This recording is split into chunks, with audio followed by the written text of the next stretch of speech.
We have a post supported by a bolt at one end and a wire at the other end, and we want to find the tension in the cable and the force due to the bolt at the wall.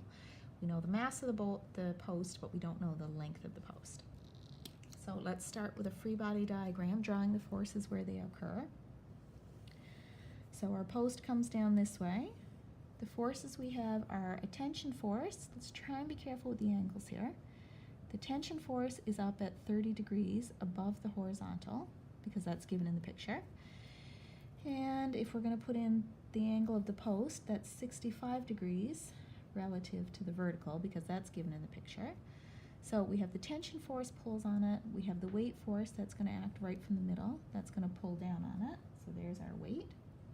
And the bolt is going to exert some force. The tension pulls it to the right, so the bolt probably pulls it back to the left, and it probably also helps hold it up. So it has an X component, force of the bolt in the X. It has a Y component, force of the bolt in the Y.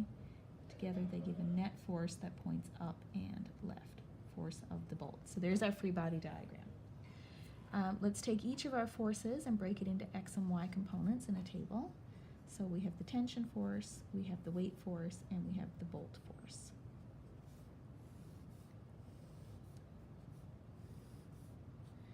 Take X and Y to be in the usual way. There's X, there's Y. So the X component of tension comes out this way. There's the X component, TX. The Y component comes up this way. There's TY.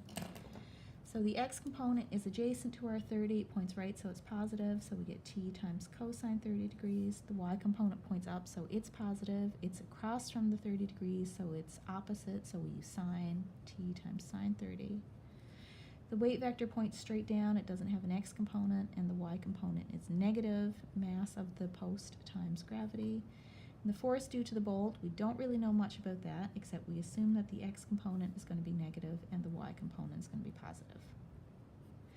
So there's our forces broken into components. Next, we're going to have to deal with our torques.